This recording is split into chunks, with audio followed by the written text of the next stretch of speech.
5/9/26 8/26 ಬುಧವಾರ, ಈ ಬುಧವಾರ 5ನೇ ತಾರೀಕು 8ನೇ ತಿಂಗಳು 26 ಬುಧವಾರ ಒಂದು ಬಹು ಪ್ರತಿಭಟನೆ ಮಾಡಕ್ಕೆ ನಾವು ಪಾರ್ಟಿಯಿಂದ ಎಲ್ಲರೂ ಇದು ಮಾಡಿದ್ವಿ. ನಮ್ಮ ಸಂಪಂಗಿ ಅವರು ಇದಕ್ಕೆ ಪ್ರೋತ್ಸಾಹ ಕೊಡ್ತಾ ಇದ್ದಾರೆ. ಅದ್ರ ಮುಖಾಂತರ ಅದರಿಂದ ನಿಮ್ಗೆ ಪ್ರೆಸ್ ಮೀಟ್ ಕರೆದಿರೋದು. ಇದು ಪ್ರೆಸ್ ಮೀಟ್ ಯಾತಕ್ಕಂತ ಅಂದ್ರೆ 114,000 ration cards 4,000 ration cards cancel ಮಾಡಿದ್ದಾರೆ. 4,000 ರೇಷನ್ ಕಾರ್ಡ್ ಕ್ಯಾನ್ಸಲ್ ಮಾಡಿದ್ರೆ ಟೋಟಲ್ 4 ಜನ ಹಾಕೊಂಡ್ರೆ ಕೂಡ ನಿಮ್ಗೆ 16,000 ಆಯ್ತು. 16,000 ಜನಕ್ಕೆ ಬಾಯಲ್ಲಿ ಮೊನ್ನಾಗ್ದಂಗೆ ಆಯ್ತಲ್ಲ. ಯಾಕೆ ಅದಲ್ದಿರ 14,000 ಜನಕ್ಕೆ 16,000 ಜನಕ್ಕೆ ರೇಷನ್ ಕಾರ್ಡ್ ತೆಗ್ದ್ರಿ. 14,000 ಜನಕ್ಕೆ ರೇಷನ್ ಕಾರ್ಡ್ ತೆಗೆದ್ರೆ ಅವ್ರವ್ರಿಗೂ ಏನ್ ಮಾಡೋದು ಇವಾಗ ತಿನ್ನೋದಕ್ಕೆ? ಅದು ಅಲ್ದಿರ ಅವ್ರ ಪಿಂಚಣಿ ಬರ್ತಾ ಇತ್ತು 16,000 ಜನಕ್ಕೆ, ಅದನ್ನು ಪಿಂಚಣಿ ಕಟ್ ಮಾಡಿದ್ದೀರ. ಯಾಕಂದ್ರೆ ಅವ್ರಿಗೆ ಇನ್ಕಮ್ ಜಾಸ್ತಿ ಇದೆ, ಅದು ಏನೋ ನೆಪಗಳು ಹೇಳಿ ನೀವು 5 ಗ್ಯಾರಂಟಿಗಳನ್ನ ಅವ್ರು ಕೊಡದಿರ ಮಾಡೋದಕ್ಕೆ ಇದು ಮಾಡಿರೋದು ನೀವು ಅಲ್ಲ. ಯಾಕೆ ಇದು ಇಷ್ಟು ದಿನದಿಂದ ಮಾಡಿಲ್ಲ ನೀವು? ಎಲೆಕ್ಷನ್ ಹತ್ರ ಬರುತ್ತೆ, ಇವಾಗ ಏನು ಆಗೋಯ್ತು ನಮ್ ಪೀರಿಯಡ್, ನಾವು ಇವರು ನಮ್ಗೇನು ಬೇಕಾಗಿಲ್ಲ ಅಂದ್ಬಿಟ್ಟೆ ಇನ್ನ ಜನಗಳು ಬೇಡ ಇವರು ಅಂದ್ಬಿಟ್ಟಿದ್ದನ್ನ ಈ ತರ ಮಾಡ್ತಾ ಇದೀರಾ ಏನಂತ ಗೊತ್ತಿಲ್ಲ. ಒಬ್ಬೊಬ್ಬರು ಬಂದು ಪಿಂಚಿನ್ ತಗೊಳೋವರೆಗೆ ಮಾತ್ರ ಇಲ್ಲ ಅದಿಲ್ಲ ಅಂತ ತುಂಬಾ ಸಾವಿರಾರು ಜನ ಬಂದು ತಹಸೀಲ್ದಾರ್ ಆಫೀಸಲ್ಲಿ ಸುತ್ತಾ ಇದ್ದಾರೆ. ಅದು ವಯಸ್ಸಾದವರು. ಅದು ಕೇಳಿದ್ರೆ ಏನಂತ ಹೇಳ್ತೀರಾ?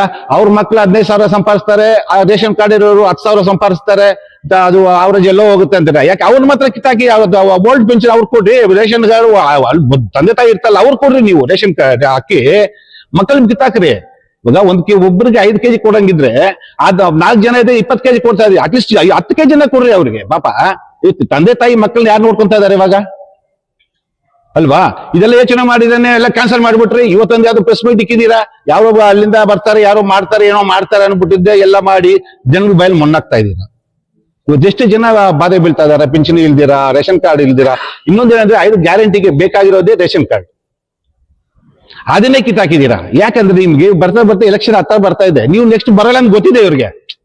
ಕಾಂಗ್ರೆಸ್ ಅವ್ರಿಗೆ ಏನ್ ಮಾಡಿದಾರೆ ಅಂದ್ರೆ ನೆಕ್ಸ್ಟ್ ಬರಲ್ಲ ಅಂತ ಅವ್ರಿಗೆ ಪಕ್ಕಾ ಆಗೋಗಿದೆ. ಆದ್ರಿಂದ ಏನೋ ಮಾಡಿ 1-2 ವರ್ಷ ಇರೋದ್ರಲ್ಲಿ ಇವ್ರ ರೇಷನ್ ಕಾರ್ಡ್ ಎಲ್ಲ ಕಟ್ ಮಾಡ್ಬಿಟ್ಟು ಆ 5 ಸ್ಕೀಮ್ ನ ಕಟ್ ಮಾಡ್ಬೇಕು ಇವ್ರು. ಆದ್ರಿಂದ ಯಾಕಂದ್ರೆ ನಮ್ಮ ರೂಪಕಲಾ ಶಶಿಧರ್ ಅವ್ರ ತಂದೆನೇ ಅಲ್ವಾ ಫುಡ್ ಇನ್ಸ್ಪೆಕ್ಟರ್, ಅವ್ರಿಗೆ ಮಾಡ್ಬೋದಲ್ಲ ಫುಡ್ ಮಿನಿಸ್ಟರ್ ಅವರೇ ಅಲ್ವಾ. ಬೇಡ ಅವ್ರಿಗೆ 4 ಜನ ಇರೋರಿಗೆ 2 ಕಿತ್ತಾಕಿ 2 ಕೊಡ್ರಿ. ಅದು ಬಿಟ್ಬಿಟ್ಟು ನೀವು ರೇಷನ್ ಕಾರ್ಡ್ ಕ್ಯಾನ್ಸಲ್ ಮಾಡ್ಬಿಟ್ರೆ ಅವ್ರೇನ್ ತಿನ್ಬೇಕು? ಇವಾಗ ನಮಗ್ ಜನಗಳು ಬಂದು ಯಾಕೆ ನೀವು ಕೇಳ್ತಾ ಇಲ್ಲ ಅಂತ ನಮ್ಗೆ ಕ್ವೆಶ್ಚನ್ ಮಾಡ್ತಾರೆ. ನಾವು ಯಾವ್ದು ಇದು ಪ್ರೆಸ್ ಮೀಟ್ ಇಕ್ಕಿಲ್ಲ, ನಾವು ಈ ತರ ಮಾಡಿದ್ ಏನು ಇಕ್ಕಿಲ್ಲ. ಯಾಕಂದ್ರೆ ಜನಗಳು ಅಪೇಕ್ಷೆ ಮೇಲೆ ನಾವು ಇದು ಪ್ರೆಸ್ ಮೀಟ್ ಇಕ್ತಾ ಇರೋದು, ಧರಣಿ ಮಾಡ್ತಾ ಇರೋದು. ಯಾಕಂದ್ರೆ ಯಾರು ಕೇಳೋರಿಲ್ಲ KGF ಅಲ್ಲಿ ಏನ್ ಮಾಡಿದ್ರು ಮಾಡೋ ಕೇಳಲ್ಲ ಅವ್ರನ್ನ ಅಂತ. ಎಲ್ಲಿ ನೋಡೋ ಕಾಮಗಾರಿ ಒಂದು ಟೆಂಡರ್ ಬಿಡಂಗಿಲ್ಲ. ನೋಡಿ ನೀವು ಮುನ್ಸಿಪಾಲಿಟಿ ಮೇಲೆ ಏನು ಬಿಲ್ಡಿಂಗ್ ಕಟ್ತಾ ಇದೆ ಅಂತ ಗೊತ್ತಾಯ್ತು, ಅದಕ್ಕೊಂದು ಟೆಂಡರ್ ಇಲ್ಲ ಏನಿಲ್ಲ, ಹಂಗೆ ಕಟ್ತಾ ಇದ್ದಾರೆ. ಇದೆಲ್ಲ ಯಾರು ಕೇಳೋರಿಲ್ವಾ? 60 ಎಕರೆ ಯಾರು ಶ್ರೀನಿವಾಸಪುರದವ್ರು ಯಾರು ಅವ್ರು 60 ಎಕರೆನಲ್ಲಿ ಅವ್ರಿಗೆ ಮಾಡ್ಕೊಟ್ಟಿದ್ದಾರೆ. ಯಾಕೆ KGF ಯಾರು ಬಡವ್ರು ಇಲ್ವಾ? ಆಕ್ಚುಲಿ ಕೊಡ್ಬೇಕಾದ್ರೆ ಯಾರಿಗೆ ಎಕ್ಸ್ ಸರ್ವಿಸ್ ಮ್ಯಾನ್ಗಳಿಗೆ, ಅನಾಥರಿಗೆ, ಏನು ಜಾಗ ಏನು ಇಲ್ದಿರೋ ಕೊಡ್ಬೇಕು. ಅವ್ರು ಎಲ್ಲ ಇರೋರಿಗೆ ನೀವು 60 ಎಕರೆ ನೀವು ಕೊಟ್ಬಿಟ್ರೆ KGF ಏನ್ ಮಾಡೋದು? ಅದು ಕೊಡ್ಬೇಕಾದ್ರೆ ಅದಕ್ಕೊಂದು ರೂಲ್ಸ್ ಇದೆ. ಅವರು ಇದೇ ತಾಲೂಕಲ್ಲಿ ಇರ್ಬೇಕು, ಅವ್ರು ಇದೇ ತಾಲೂಕಲ್ಲಿ ಕೆಲಸ ಮಾಡಿರ್ಬೇಕು, ಅವರು ಅಲ್ಲಿ ವ್ಯವಸಾಯ ಮಾಡಿರ್ಬೇಕು. ಅವ್ರು ಅದೇನಿಲ್ಲದೆ ಶ್ರೀನಿವಾಸಪುರ ತಗೊಂಡ್ ಕೊಟ್ಬಿಟ್ಟು 60 ಎಕರೆ ಕೇಳಿದ್ರೆ ಅವ್ರು ಅಷ್ಟು ಮಾಡಿದ್ರು ಇವ್ರಷ್ಟು ಮಾಡಿದ್ರು ಮಿಕ್ಕಿದ್ ಎತ್ಕೊಂತಾರೆ. ಯಾವ್ದು ರಾಮಕ್ಕ ಬಿಡಲ್ ಹಂಗಾಯ್ತು ಹಿಂಗಾಯ್ತು. ರಾಮಕ್ಕ ಬಿಡಲ್ ಏನಾಯ್ತು? ರಾಮಕ್ಕ ಒಬ್ರಿಗೆ 1 ಎಕರೆ ಮಾಡ್ಕೊಡಿಲ್ಲ. ನಿಮ್ ಪೀಡಲೇ ಆಗಿರೋದು. ನಿಮ್ ಪೀಡಲ್ ಆಗಿರೋದಕ್ಕೇನೆ ಸುಜಾತಾ ಮೇಡಮ್ ಅವರು ಇವಾಗ ತಹಸೀಲ್ದಾರ್ ಮೇಲೆ ಕೇಸ್ ಹಾಕಿರೋದು, ಅವ್ರು ಅಷ್ಟೇ ತಂದಿರೋದು. ಸುಮ್ಮನೆ ರಾಮಕ್ಕ ಹೇಳ್ಬಿಡೋದು. ಯಾರೋ ಸಿಕ್ಕಿದಾರೆ ಪಾಪ ಅಂತ ರಾಮಕ್ಕ ಮೇಲೆ ಹೇಳ್ಬಿಡೋದು. ಇವ್ರು ಮಾಡೋದು ಇವ್ರು. ನಿನ್ನೆ ಒಂದು ಗ್ರಾಮಾಂತರದಲ್ಲಿ ನಾನು ಎಲ್ಲಾರು ವಿಲೇಜ್ಗಳಲ್ಲಿ ಎಲ್ಲರೂ ಕುಡಿಯೋ ನೀರು ಸೌಲಭ್ಯ ಮಾಡಬೇಕು ಅಂತ ಘಟಕಗಳು ತೆಗಿತಾ ಇದ್ದಾರೆ. ಆ ಘಟಕ ಓಪನ್ ಮಾಡಕ್ ಹೋದ್ರೆ ಕೊಳಚೆ ನೀರು ಬರ್ತಾ ಇದೆ. ಅವ ಕಾಮಗಾರಿ ಎಲ್ಲ ಕೊಳಪೆ ತಾನೆ ಎಲ್ಲಾನು. ಒಂದು ರೋಡ್ ನ್ಯಾಯವಾಗಿಲ್ಲ. ನೋಡಿ ಗೀತಾ ರೋಡ್ ಇಂದ ಪಾಂಡಲ್ಲಿವರೆಗೂ 6 ತಿಂಗಳಾಯ್ತು ರೋಡ್ ಹಾಕಿ. ಅದು ಕಾಮಗಾರಿನೇ ಕಲ್ಪ. ಆ ಸರ್ಕಲ್ ಇತ್ತು, ಆ ಸರ್ಕಲ್ ಹೊಡೆದಿಟ್ಬಿಟ್ರು. ಒಂದು ವೇವ್ ಹಾಕಿದ್ರು. ಅಲ್ಲಿ ನೋಡಿ ಪಾಂಡ್ಪಲ್ಲಿ ಹೋಗೋವಾಗ ಡಬಲ್ ಸ್ಟೆಪ್ ತರ ಇದೆ ಇದು ರೋಡ್. ಅಷ್ಟು ಫಸ್ಟ್ ಟೆಂಡರ್ ಹಾಕೋವಾಗ, ಕಾಮಗಾರಿ ನಡೆಯುವಾಗ ಫಸ್ಟ್ ಬೋರ್ಡ್ ಹಾಕ್ಬೇಕು. ಇದು ಎಲ್ಲಿಂದ ಎಲ್ಗಾಗಿದೆ, ಎಷ್ಟು ಶಾಂಕ್ಷನ್ ಆಗಿದೆ, ಎಷ್ಟು ದಿನದಲ್ಲಿ ಮಾಡ್ತೀವಿ ಅಂತ. ಇದು ಹೋಗಿ ಯಾವ್ದನ್ನ ಇವಾಗ 2 ಪೀರಿಯಡ್ ಇದ್ದಾರಲ್ಲ ಮೇಡಮ್, ಇದು ಒಂದು ಬೋರ್ಡ್ ಏನ್ ಹಾಕಿದ್ದಾರೆ ಎಲ್ಲನ. ಬೇರೆಯವ್ರಿಗೆ ಟೆಂಡರ್ ಕೋಲಾರ ಬೆಂಗಳೂರು ಆ ಕಡೆ ಹೋಗ್ಬಿಡ್ತಾರೆ ಹಿಂಗೆ. ಈಗ KGF ಟೆಂಡರ್ ಇಲ್ವಾ? ಕೋಲಾರ ಡಿಸ್ಟ್ರಿಕ್ಟ್ ಯಾರು ಇಲ್ವಾ? KGF ಯಾರು ಇಲ್ವಾ? ಇದೆಲ್ಲ ಮೇಡಮ್ ಅರ್ಥ ಮಾಡ್ಕೊಂಡು ಫಂಡ್ ತಗೊಂಡ್ಬರ್ತಾ ಇದ್ದು ದೊಡ್ಡದಲ್ಲ, ಅದು ಫಂಡ್ ಕೆಲಸ ನಡೀತಾ ಇದೆ ಅನ್ನೋದು ದೊಡ್ಡದು. ನೀವೇ ವಿವೇಕನಗರಲ್ಲಿ ಇದ್ದೀರಾ, ಎಷ್ಟು ಸಲ ಪಾನ್ ಬೆಳಿಗ್ಗೆ ಹೋಗಿರ್ತಾರೆ ಬಂದಿರ್ತಾರೆ, ರೋಡ್ ಗೊತ್ತಾಗಲ್ವಾ ನಿಮ್ಗೆ ಕಾಮಗಾರಿ ಹೆಂಗ್ ನಡೀತಾ ಇದೆ ಅನ್ಬಿಟ್ಟು? ಅಲ್ಲಿ ಐಎಂಎಸ್ ಲೈಟ್ಗೆ 6 ತಿಂಗಳ ಅದು ಕಿತ್ತಾಕಿದ್ನ. ನಾನು 10 ಸಲ ಭರತ್ ಫೋನ್ ಮಾಡಿದ್ದೀನಿ, ಅದು ನಾ ಇವತ್ತು ಹಾಕ್ತೀನಿ, ನಾಳೆ ಹಾಕ್ತೀನಿ, ಇವತ್ತು ನಾಳೆ ಹಾಕ್ತೀನಿ. ಹೆಂಗಿದೆಲ್ಲ ಯಾರು ಕೇಳಿದ್ರೆ ಇದ್ರೆ ಕೇಳೋದಕ್ಕೆ ಯಾರು ಅಡಿಗೆ ಒಳ್ಳೇದು ಜನಗಳು ಮಾತಾಡ್ತಾರೆ. వాళ్ళు ఏం చేస్తేనే ಇವರು ಅಡಿಗೆ ಒಳ್ಳೇದು, వాళ్ళు ಇಷ್ಟಾಂಗ್ ಸೇರ್ಸ್ಕೊಂಡ್ಬೋತಾರು ಅಂತ. ಮುಳ್ಳು ಮಾರ್ಕೆಟ್ ಅದನ್ನ ಏನು ಪರ್ಮಿಷನ್ ಇಲ್ಲ ಏನಿಲ್ಲ ಹೊಡೆದಾಕ್ಬಿಟ್ರು. ಎಷ್ಟೋ ಜನ ಬಡವ್ರು ಬದುಕ್ತಾ ಇದ್ರು. ನೀವು ಅಲ್ಲ ಆದ್ಮೇಲೆ ಅವ್ರು ಪರ್ಮಿಷನ್ ಕೊಟ್ಬಿಟ್ಟು ಅವ್ರು ಲೆಟರ್ ಕೊಟ್ಟು ಒಂದು 6 ತಿಂಗಳಾದ್ಮೇಲೆ ಖಾಲಿ ಮಾಡಿ ಹೊಡ್ಸ್ಬೋದಾಗಿತ್ತಲ್ಲ. ಅದಕ್ಕೆ ಈ ವಾರದಲ್ಲಿ ಇನ್ಸ್ಪೆಕ್ಷನ್ ಬರ್ತಾರೆ ಬೆಂಗಳೂರಿಂದ. ಅದಕ್ಕೆ ಈ ತರ ಮಾಡ್ಕೊಂಡ್ರೆ ಇದೆಲ್ಲ ಪ್ರತಿಭಟಿಸಿ ನಾವು 5ನೇ ತಾರೀಕು 8ನೇ ತಿಂಗಳು ಈ ಬುಧವಾರ ಬಹುತೇಕ ಪ್ರತಿಭಟನೆ ಸುರಸ್ ಸರ್ಕಲ್ ಇಂದ ಹಿಡಿದು ತಾಲೂಕು ಆಫೀಸ್ ವರೆಗೂ ಪ್ರಿಷನ್ ಹೋಗಿ ಅಲ್ಲಿ ಧರ್ನಾ ಕೂತ್ಕೊಂತೀವಿ ನಾವು. ಇದು ಮುಖ್ಯ ಉದ್ದೇಶ. ಆದ್ರೆ ಏನಂದ್ರೆ ಮೇಡಮ್ ಅವರು ನಮ್ಮ ಗೌರ್ಮೆಂಟ್ ಇದೆ ಅನ್ಬಿಟ್ಟು ಫಂಡ್ ತಗೊಂಡ್ಬರೋದು ದೊಡ್ಡದಲ್ಲ, ಕೆಲ್ಸಗಳು ನಡೀತಾ ಇಲ್ಲ. ಆ ಭರತ್ ಅನ್ನೋರಿಗೆ ಯಾವ್ದೋ ಟೆಂಡರ್ ಕೊಟ್ಟಿದ್ದಾರೆ, ಒಂದು ವರ್ಷಕ್ಕೆ ಇಷ್ಟೊಂದು 35 ವಾರ್ಡ್ಗೆ ಇಷ್ಟೊಂದು ಏನೋ ಟೆಂಡರ್ ಕೊಟ್ಟಿದ್ದಾರೆ. ಅವ್ರು ಇದುವರೆಗೂ ಭರತ್ ಒಂದು ದಿನ ಬಂದು ಒಂದು ಸರ್ವೆ ಮಾಡಿಲ್ಲ. ಅದ್ರಲ್ಲಿ ಮನೆಯೆಲ್ಲ ಚೆಕ್ ಮಾಡಿದೀವಿ ನಾವು, ನಿಮ್ಗೂ ಗೊತ್ತಿದೆ ಎಲ್ಲರಿಗೂ. ಅದ್ರಲ್ಲಿ ಬೋರ್ಡ್ಗಳೇ ಇಲ್ಲ. ನನ್ನ ಕನ್ನಡ ಸರ್ಕಲ್ ಸೊನಗೂರು ಸರ್ಕಲ್ ಅಲ್ಲಿ ಅದು ಎತ್ತಿ 6 ತಿಂಗಳಾಗ್ತಾ ಇದೆ. ಎಲ್ಲರಿಗೂ ಫೋನ್ ಮಾಡಿದ್ದೀನಿ, ನಿನ್ನೆ ಕೂಡ ಭರತ್ ಫೋನ್ ಮಾಡಿ ಅನ್ನ ಹಾಕ್ಬಿಡ್ತೀವಿ. ನಾನು ಅಲ್ಲಿ ನಾಳೆ 15 ದಿವಸ ಇದೇ ಮಾಡ್ತಾ ಇದ್ದಾರೆ. ಅಲ್ಲಿ ಎಷ್ಟು ಆಕ್ಸಿಡೆಂಟ್ ಆಗಿದೆ ಗೊತ್ತಾ? ಎದ್ದು ಬೇರೆ ಅವ್ರು ಅಷ್ಟೇ ಎಕರೆ ಮಾಡ್ಬಿಟ್ಟು ಯಾರು ಎಕರೆ ಮಾಡ್ಕೊಂಡಿದ್ದಾರೆ ಇಲ್ಲಿ? ನೀವು ಮಾಡ್ಕೊಡ್ತೀವಿ, ಬೇರೆಯವ್ರ ನೀವು ಮಾಡ್ಕೊಡ್ತಾ ಇದ್ದೀರಾ. ರಾಮಕ್ಕ ಮೇಲೆ ಹೇಳ್ಬಿಡ್ದು ಆ ಪೀರಿಯಡ್ ಹಂಗಿದ್ರು, ರಾಮಕ್ಕ ಬೆಳೆಯಲ್ಲಿ ಹೆಂಗಿದ್ರು, ಆಯಮ್ಮ ಇನ್ನೋಸೆಂಟ್ ಏನ್ ಕೆಲಸ ಇದೆ ಅದು ಮಾಡ್ಕೊಂಡು ಹೋಗ್ತಾ ಇದ್ರು. ಈ ತರ ಬಂದು ಅಲ್ಲಿ ತಿನ್ನೋದು ಇಲ್ಲಿ ತಿನ್ನೋದು ಮಾಡಿಲ್ಲ ಎಂಬ ಪಾಪ ಆಯಮ್ಮನ ಮೇಲೆ ಗೋಬಿ ಗುಡ್ಸೋದು.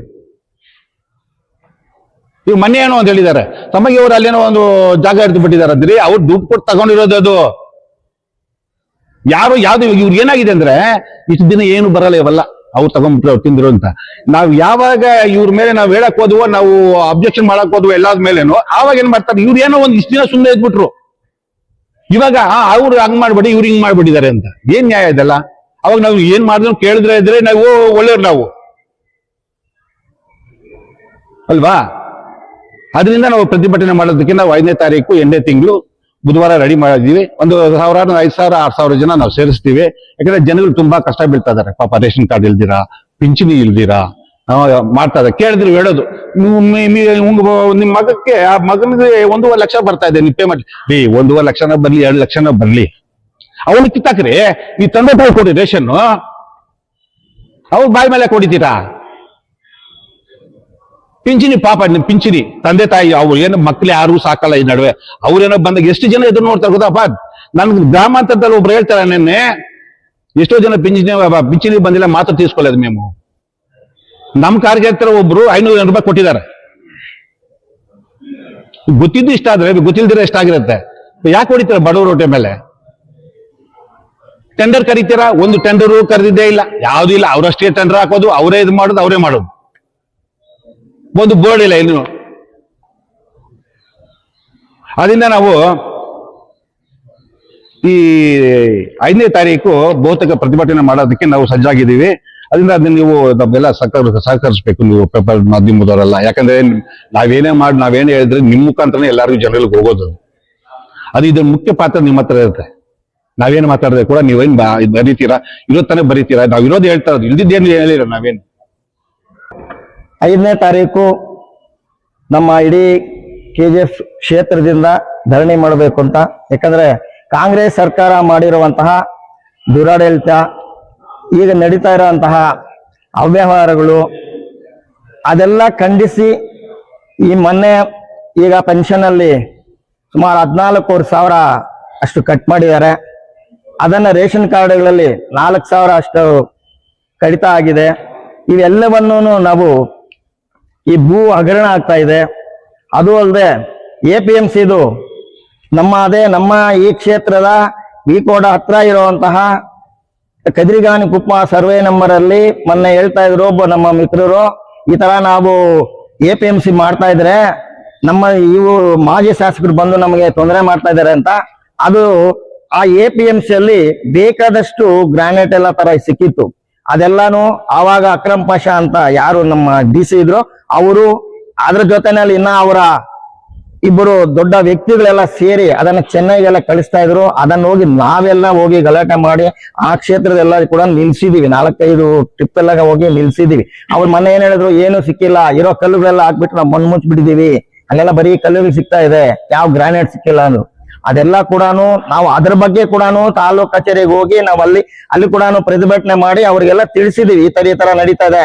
ಗ್ರಾನೈಟ್ ಅದು ಏನಿದೆ ಏನು ಅಂತ ಕೂಡ ನಾವು ಜಿಯಾಲಜಿಸ್ಟ್ ಅವರಿಂದ ತಂದು ಅದನ್ನೆಲ್ಲಾನು ನಾವು ಪರಿಶೀಲನೆಗೆಲ್ಲ ಕೊಟ್ಟಿದ್ದು. ಈಗ ಏನಂದ್ರೆ ಇರೋದೆಲ್ಲ ಹೋದ್ಮೇಲೆ ಮತ್ತೆ ಏನ್ ಸಿಗತ್ತೆ, ಇರೋದನ್ನ ಇರೋವಾಗ ಅದನ್ನ ತಡಿದೆ ಆಮೇಲೆ ಹೋದ್ರೆ ಏನ್ ಸಿಗತ್ತೆ, ಏನು ಸಿಗಲ್ಲ. ಆತರ ಹಗರಣ ಮಾಡ್ತಿರೋದು ಅವರು. ಇಲ್ಲೇನಾಗಿದೆ, ಇದೇ ಸರ್ವೆ ನಂಬರ್ ಅಲ್ಲಿ ನಾಗಸೆಟ್ಟಳ್ಳಿ ಸರ್ವೆ ನಂಬರ್ 1ರಲ್ಲಿ ಈಗಿರೋ ಬ್ಲಾಕ್ ಪ್ರೆಸಿಡೆಂಟ್ ಆದಂತ ನಾಗರಾಜ್ ಅವರು, ಅವ್ರ ಫ್ಯಾಮಿಲಿಗೆ ಸುಮಾರು 1 ಎಕರೆನಲ್ಲಿ ಜಮೀನು, ಅದು ಬಂದು ಈಶ್ವರ ಮಾನ್ಯ ಇನಾಮತಿ ಜಮೀನು. ಅದು ನೋಡಿ ನಿಮ್ಗೆ ತೋರಿಸ್ತೀನಿ. ಇನಾಮತಿ ಜಮೀನು ಸರ್ವೆ ನಂಬರ್ 1, ಅದರಲ್ಲಿ ಹೆಚ್ಚು ಕಡಿಮೆ ಅವ್ರ ಫ್ಯಾಮಿಲಿ ಎಷ್ಟಿದಾರೋ, ಅವ್ರ ತಮ್ಮಂದ್ರು ಬಾಮಂದ್ರು ಅವ್ರಿಗೆ ಇವರಿಗೆಲ್ಲಾನು ಬೇಕಾದಷ್ಟು ಎಷ್ಟು ಸುಮಾರಾಗಿ 1 ಎಕರೆನಲ್ಲಿ ಮನೆಗಳು ಕಟ್ಕೊಂಡಿದ್ದಾರೆ. ಈಗ ಅದನ್ನ ನಾವು ಈಗ DC-ಗೆ ಆಲ್ರೆಡಿ ನಾವು ಈಗ ಕೊಡ್ತಾ ಇದ್ದೀವಿ, ತಹಸೀಲ್ದಾರ್ಗೂ ಇದನ್ನ ಎನ್ಕ್ವೈರಿ ಮಾಡಕ್ ನಾವು ಕೊಡ್ತಾ ಇದ್ದೀವಿ. ಆ ತರ ಮಾಡ್ತಾ ಇರೋದು ಅವರು. ಇನ್ನೊಬ್ಬರ ಮೇಲೆ ಅವ್ರು ಹಂಗ್ ಮಾಡಿದಾರೆ ಹಿಂಗ್ ಮಾಡಿದಾರೆ ಆ ಮಾಡಿ ಅಂತ ಹೇಳಿದ್ರೆ, ಈಗ ಇರೋದನ್ನ ಏನಾದ್ರೂ ಕರೆಕ್ಟ್ ಆಗಿ ಏನು ನಿಜವಾಗಿದ್ರೆ ಅದು ಯಾರಾದ್ರೂ ಆಗ್ಲಿ, ನಾನು ಮೊನ್ನೆ ಕೂಡ ಪ್ರೆಸ್ ಮೀಟ್ ಅಲ್ಲಿ ಹೇಳಿದೆ, ಅವ್ರು ಶಾಸಕರೇ ಆಗ್ಲಿ ಮಾಜಿ ಶಾಸಕರಾಗ್ಲಿ ಯಾರಾದ್ರಾಗ್ಲಿ ತಪ್ಪು ಮಾಡಿದ್ರೆ ತಪ್ಪೆ. ಆ ತಪ್ಪನ್ನ ಅವರು ಯಾರಾದ್ರಾಗ್ಲಿ ಅವ್ರ ಶಿಕ್ಷೆ ಆಗ್ಲೇಬೇಕು. ಇಲ್ಲ ಸರ್ಕಾರಕ್ಕೆ ಅವ್ರು ತಗೊಂಡಿದ್ರೆ ಆ ಜಮೀನನ್ನು ಬೇಕಾದ್ರೆ ಸರ್ಕಾರ ತಗೋಬಹುದು, ಅದ್ರ ಬಗ್ಗೆ ಯಾರೂನು ಇಲ್ಲಿ ಇದೇಳಿಲ್ಲ. ಯಾಕಂದ್ರೆ ಈಗ ಅವ್ರು ಮಾಡೋದ್ರಲ್ಲಿ ಯಾವ್ದೆಲ್ಲ ಮುಚ್ಚಿಟ್ಕೊಳ್ಳೋದು. ಈಗ ಯಾಕೆ ಹೇಳ್ಬಾರ್ದಾಗಿತ್ತು, ಈ ತರ ನಾವು ರೇಷನ್ ಕಾರ್ಡ್ ಇಷ್ಟು ಕಟ್ ಮಾಡಿದೀವಿ, ಇಷ್ಟು ಪ್ರಾಬ್ಲಮ್ ಆಗಿದೆ, ಜನಕ್ಕೆ ಬಂದು ಹೇಳ್ಬೋದಾಗಿತ್ತಲ್ಲ, ಈ ತರ ಆಗಿದೆ, ಇಲ್ಲ ನಾವು ಸರಿ ಮಾಡ್ಕೊಡ್ತೀವಿ ಅಂತ ಹೇಳ್ಬೋದಾಗಿತ್ತು. ಅವ್ರ ಶಾಸಕರು ಬಂದು ಹೇಳ್ಬೋದಾಗಿತ್ತು, ಇಲ್ಲ ಅವರ ಇವರೆಲ್ಲ ಬಂದು ಹೇಳ್ಬೋದಾಗಿತ್ತು. ಯಾರು ಹೇಳಿಲ್ವಲ್ಲ.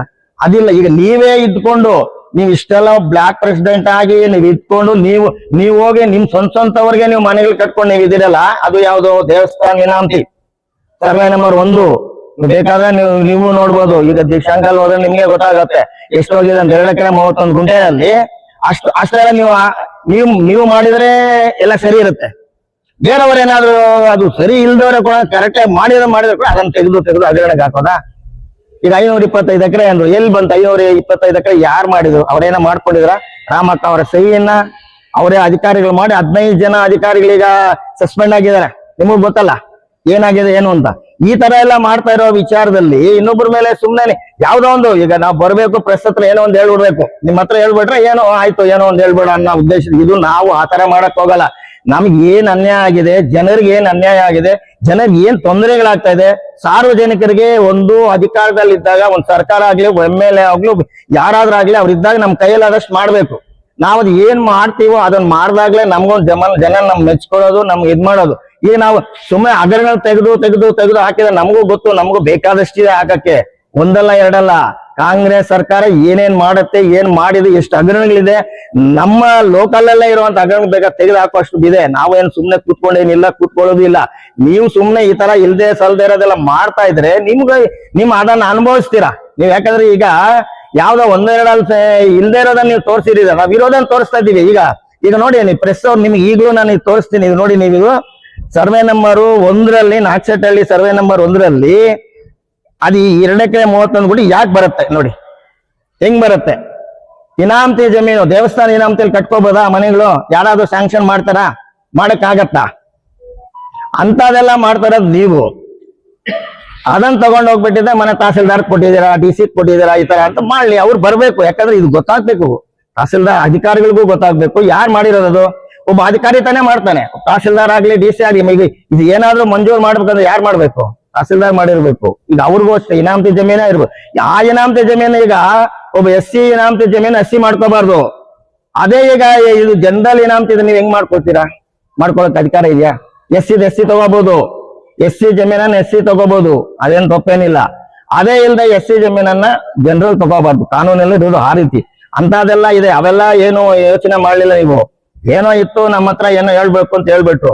ಇದಕ್ಕೇನು ಏನು ಈಗ ಈ ಅಧ್ಯಕ್ಷರು ಏನಂತ ಆನ್ಸರ್ ಕೊಡ್ತಾರೆ? ಕೊಳ್ಳಿ. ಏನು ನಾವೇನ್ ಮಾಡಿದೀವಿ, ಯಾಕೆ ನಾವು ಮನೆ ಕಟ್ಕೊಂಡಿಲ್ಲ, ಅದು ಇನಾಮತಿ ಹೌದಾ ಅಲ್ವಾ ಅಂತ. ದೇವಸ್ಥಾನ ಇನಾಮತಿನಲ್ಲಿ ದೇವಸ್ಥಾನ ಕೊಡ್ಬೇಕು. ಅದು ಎಷ್ಟಾದ್ರೂ ಇರ್ಲಿ, 1 ಎಕರೆ ಇರ್ಲಿ, 2 ಎಕರೆ ಇರ್ಲಿ, 10 ಎಕರೆ ಇರ್ಲಿ. ಈಗಿರೋ ಕಾನೂನು ಪ್ರಕಾರ ಏನ್ ದೇವಸ್ಥಾನ ಹೆಸರಿದೆ, ದೇವಸ್ಥಾನದ್ದೇ. ದೇವಸ್ಥಾನದ ಹೆಸರು ಬಿಟ್ಟು ಬೇರೆ ನಿಮಗ್ ಮಂಜೂರಾಗಿದೆ, ನಿಮಗೇನಾದ್ರೂ ಮಂಜೂರಾಗಿ ನಿಮ್ಮ ಪಾಣಿನಲ್ಲಿ ನಿಮ್ಮ ಹೆಸರು ಬಂದ್ರೆ ನೀವು ಕಟ್ಕೋಬಹುದು. ಈಗ ಅರ್ಚಕರಿಗೆ ಏನ್ ಮಾಡ್ತಾರೆ ಅಂದ್ರೆ ದೇವಸ್ಥಾನ ಇನಾಮತಿ ಅಂತ ಫಸ್ಟ್ ಸ್ಟಾರ್ಟ್ ಮಾಡ್ತಾರೆ. ಮಾಡಿದಾಗ ಆ ಇನಾಮತಿ ಜಮೀನೆಲ್ಲ ಅವ್ರ ಅರ್ಚಕ ಯಾರು ಇರ್ತಾರೋ ಅವರು ಅನುಭವದಲ್ಲಿದ್ದಾಗ ಅವ್ರು ಕೊಟ್ಟಿರ್ತಾರೆ ಹೆಸರು, ಅದು ಅವ್ರದ್ದಾಗತ್ತೆ. ಅದೇ ಬಿಟ್ಟು ದೇವಸ್ಥಾನದ ಹೆಸರಿದ್ದಾಗ ಅದು ದೇವಸ್ಥಾನದ್ದೇ, ಅದು ಯಾವಾಗ್ಲೂ ಅಷ್ಟೇ. ಅದು ಕಾನೂನಲ್ಲಿ ಇರೋದು ಅದೇ ತರಾನೇ.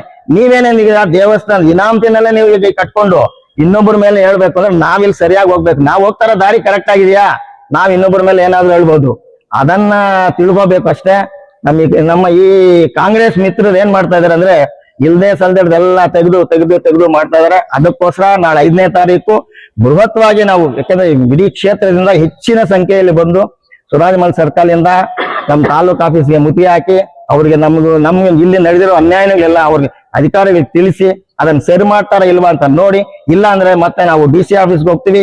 ಮತ್ತೆ ಅಲ್ಲಿನೂ ನಮ್ಗೆ ನ್ಯಾಯ ಸಿಗ್ಲಿಲ್ಲ ಅಂದ್ರೆ ನಾವು ವಿಧಾನಸೌಧಕ್ಕೆ ಹೋಗಿ ಅಲ್ಲಿ ಏನ್ ಮಾಡ್ಬೇಕು ಅಂತ ಏನು ಅಂತ ನಾವೆಲ್ಲಾನು ಒಂದು ರೂಟ್ ಮ್ಯಾಪ್ ಇದೆ ನಮ್ಮ ಹತ್ರ, ಆ ತರ ಮಾಡಲೇ ಮಾಡ್ತೀವಿ. ಯಾಕಂದ್ರೆ ಅದೆಲ್ಲಾನು ಮಾಡದೇ ಇದ್ರೆ ಇವ್ರು ಎಚ್ಚೆತ್ಕೊಳ್ಳಲ್ಲ, ಇವ್ರಿಂದ ಅನ್ಯಾಯ ನಡೀತಾನೆ ಇದೆ. ನಾವು ಕೂಡ 3 ವರ್ಷ ಸುಮ್ನೆ ಯಾಕಿದ್ದೀವಿ ಅಂದ್ರೆ ಮಾಡೋರು ಏನಂತ ಮೊನ್ನೆ ಕೂಡ ಅಂದ್ಬಿಟ್ರು, ನಾವು APMC ಮಾಡ್ತಾ ಇದ್ದೆ ನಮ್ಗೆ ಅಡ್ಡ ಬಂದ್ರು ಅಂತ. ಈಗ ಅಡ್ಡ ಬಂದಿರೋದು ಯಾಕೆ ಬಂದ್ರು ಅಡ್ಡ, ಅದು ಕೇಳಿಲ್ವಲ್ಲ. ಒಬ್ಬ ಅಧಿಕಾರಿ ನೀವೇನ್ ಮಾಡ್ತಾ ಇದ್ದೀರಾ, ಈಗ ನಾವ್ ಯಾಕೆ ತೆಗಿಬೇಕಾಗಿತ್ತು, ದೇವಸ್ಥಾನದ ಬಂದ ಯಾಕೆ ತೆಗಿಬೇಕಾಗಿತ್ತು, ನೀವ್ ತೆಗ್ದಿದ್ದೀರಾ, ನೀವ್ ಅನ್ಯಾಯ ಮಾಡ್ತಾ ಇರೋದು, ನಾವಲ್ಲ ಅನ್ಯಾಯ ಮಾಡ್ತಾ ಇರೋದು. ಅದಕ್ಕೋಸ್ಕರ ಏನಂದ್ರೆ ನೀವು ಯಾವ್ದು ನ್ಯಾಯಬದ್ಧವಾಗಿದೆಯೋ ಮಾಡಿ, ಬೇಡ ಅಂತ ಯಾರು ಹೇಳಲ್ಲ. ನಾವು ಎಲ್ರೂ ಅಷ್ಟೇ, ನೀವು ಅಷ್ಟೇ ಸಾರ್ವಜನಿಕರಿಗೆ ಒಳ್ಳೇದ್ ಮಾಡಕ್ ಬರ್ಬೇಕಾದ್ರು ನಾವು ಅಷ್ಟೇ, ನಾವು ಸಾರ್ವಜನಿಕ ಒಳ್ಳೇದ್ ಮಾಡ್ಬೇಕು. ನಿಮ್ಮಲ್ಲಿ ಏನೇನ್ ಬರುತ್ತೋ, ಏನ್ ತಪ್ಪುಗಳಿದೆ ಎಲ್ಲಾನು ನಾವು ಪಟ್ಟಿ ಮಾಡ್ತಾನೆ ಇದ್ದೀವಿ, ಮಾಡ್ತಾನು ಇರ್ತೀವಿ. ಆಯ್ತಾ? ಸುಮ್ನೆ ಒಬ್ಬರ ಮೇಲೆ ಗೂಬೆ ಕುಡ್ಸೋದು, ಒಬ್ಬರ ಮೇಲೆ ಸುಳ್ಳು ಆರೋಪ ಮಾಡೋದು ಇವೆಲ್ಲ ಸರಿಯಲ್ಲ ಅಂತ ಅವ್ರು ತಿಳ್ಕೊಬೇಕು ಅಂತ ತಮ್ಮೆಲ್ಲರ ಮಾಧ್ಯಮದ ಪರವಾಗಿ ನಾನು ಹೇಳ್ತೀನಿ ಅವ್ರಿಗೆ. பத்திரிகை நண்பர்களுக்கும் வணக்கத்தை தெரிவித்துக் கொண்டு இன்னைக்கு KGF நிலைமை என்ன ஆயிட்டுதுன்னா, 1 kg அரிசிக்கு கையேந்திர நிலைமை பண்ணியிருக்காங்க காங்கிரஸ் கவர்மெண்ட். அந்த காங்கிரஸ் கவர்மெண்ட் பண்ண தப்ப மறைக்கிறதுக்கு ஒரு 10 பேரை ஒரு குறிப்பிட்ட ஏரியால, அதுவும் நல்ல ஸ்பாஸா நல்லா வசதி வாய்ந்த ஏரியால போயிட்டு அங்க போயிட்டு அவங்க கிட்டே போயிட்டு இது நாங்க பண்ணல, சென்ட்ரல் கவர்மெண்ட் பண்ணாங்க. சரி, சென்ட்ரல் கவர்மெண்ட் பண்ணாங்க, ஸ்டேட் கவர்மெண்ட்ல இருக்கீங்க, நாங்க 5 kg அரிசி கொடுக்குறோம்ல, அந்த கேன்சல் பண்ணிட்டு நீங்க 10 kg அரிசி கொடுக்குறேன்னு சொன்னீங்களா, அது கொடுங்க. அரிசிக்காக ஒன்றியில் அந்த ரேஷன் கார்டு எத்தனோ பேர் வாழ்க்கைக்கு ஆயுஷ்மான் பாரத் கார்டு அதுல தான் கனெக்ட் ஆயிருக்குது. அதுதான் அவங்க எவ்வளவு ஏழைப்பட்டவங்க இறந்துருக்குறாங்க அந்த கார்டு யூஸ் இல்லாதனால, கேன்சல் பண்ணதுனால. அதனால காங்கிரஸ் நண்பர்களை கேட்டுக்கிறேன், நாளைக்கு எந்த மூச்சையை வச்சுட்டு நீங்க போய் ஓட்டு கேட்குறீங்க, எந்த மூச்சை வச்சுன்னு கேட்குறீங்க? எல்லாம் நம்ம அண்ணன் தம்பி நம்ம ஊருக்காரத்தா, அவங்களுக்கு அந்த ரேஷன் கார்டு இல்லைன்னா அவங்களுக்கு போய் நீங்க சொல்றீங்க இது போல ஸ்டேட் கவர்மெண்ட் தப்பு இல்ல, சென்ட்ரல் கவர்மெண்ட் தான் சொல்லிச்சின்னு சொல்லிட்டு. சென்ட்ரல் கவர்மெண்ட் வெறியும் உங்களுக்கு அரிசி சப்ளை பண்ற வேலை தான், உங்களுக்கு என்ன டிபார்ட்மெண்ட் அது கொடுக்குற வேலை தான். இந்த இவனு கேன்சல் பண்ற அவனு கேன்சல் பண்ற வேலை சென்ட்ரல் கவர்மெண்ட் இல்ல, அது ஸ்டேட் கவர்மெண்ட் தான். உங்களுக்கு எல்லாருக்கும் தெரியாது, ஸ்டேட் கவர்மெண்ட் தான் கார்டு அத்தாரிட்டி கொடுக்குற அத்தாரிட்டி, சரி கேன்சல் பண்றது அவங்க தான் அத்தாரிட்டி. அதனால பொய் பிரச்சாரம் லைசன்ஸ் காங்கிரஸ் பண்ணாதீங்க. இந்த 1000 ரூபாய் பென்ஷன் கொடுக்கறதுனால கவர்மெண்ட் கவுந்து போறது இல்ல. ஃபுட் மினிஸ்டர் நீங்க தான், உங்க அப்பா தானே, சொல்லுங்க, அவங்க கிட்ட பேசுங்க. அதிகாரம் இருக்குது, அதிகாரம் என்னத்துக்கு? ஏழைகளுக்காக தான் அதிகாரம். அதை விட்டு இது அவங்க பண்ணிட்டாங்க இவங்க பண்ணிட்டாங்க சின்ன பிள்ளை தனமா பண்றது காங்கிரஸ்கார விட்டுடணும். தயவுசெய்து உங்களை கேக்குற, எல்லாம் நம்ம ஊருக்காருக்கு நம்ம சப்போர்ட் பண்ணோம். கட்சி பாகுபாடு விட்டு தயவுசெய்து ஏழைகளுக்கு ஹெல்ப் பண்ணி பாருங்க. இன்னைக்கு கூட நீங்க போய் அந்த மீட்டிங்ல பாத்தீங்களா, இதுதான் நடக்கும். நீங்க இவ்வளவு சம்பளம், உங்க பிள்ளை இவ்வளவு சம்பளம், அப்ப நீங்க சொல்றது பார்த்தா எந்த பிள்ளையும் சம்பளம் வாங்கக்கூடாது, ஏழையாவே இருக்கணும், அவன் முன்னேறக்கூடாது. கொடுங்க 5 kg அரிசினால என்ன போயிட்டு போகுது, உங்களுக்கு என்ன போயிட்டு போகுது சொல்லுங்க. எவ்வளவு நீங்க பாத்தீங்களா அந்த ரோட்ல அந்த லாரியில வரும்போது எவ்வளவு அரிசி கீழே கொட்டிடுது டிரான்ஸ்போர்ட் டைம்ல. அந்த அரிசி கூட இல்ல நம்ம ஊரு ஜனங்கள். கர்நாடகாக்குள்ள எத்தனோ லட்சம் கார்டுங்களை கேன்சல் பண்ணிடுறாங்க. எதனாலனா அந்த 5 ஸ்கீமை கொடுக்க முடியல இவங்களால. அந்த 5 ஸ்கீம் கொடுக்க முடியாதனால இது போல போய் சொல்லு சென்ட்ரல் கவர்மெண்ட் மேல வச்சுக்கின்னு இது போல நாடகம் நடிச்சிருக்காங்க. தயவுசெய்து காங்கிரஸ்காரங்க அதுக்கு மடியாதுங்க. தயவுசெய்து நெக்ஸ்ட் ஓட்டு நீங்க இல்ல யாருமே போய் கேட்க முடியாது. ரேஷன் கார்டுன்ற ஒரு மெயின், பென்ஷன் ஒரு வீட்டுக்கு ஒருத்தர் இருக்கிறாங்க. அதனால தயவுசெய்து ஏழைகளுக்கு ஹெல்ப் பண்ணணும்னு காங்கிரஸ்காரர் கேட்டு Admission open for lab technician. Golden City College of Paramedical Science, LWF Center, BML Nagar, KGF. Interested students contact the below phone number. Paramedical Diploma in Medical Lab Technology, Health Inspector, Medical Image Technology, Operation Theatre Technology. Eligible students are 10th pass and 2nd PC pass or fail. For all NCERT, CBSE textbooks, guides, PUC, ITI, BE textbooks, guides and classmate notes, and for all the types of stationery available only at Satya Bookstore, opposite to Karur Vaishya ATM, Aladamira, Bemmal Nagar, KGF.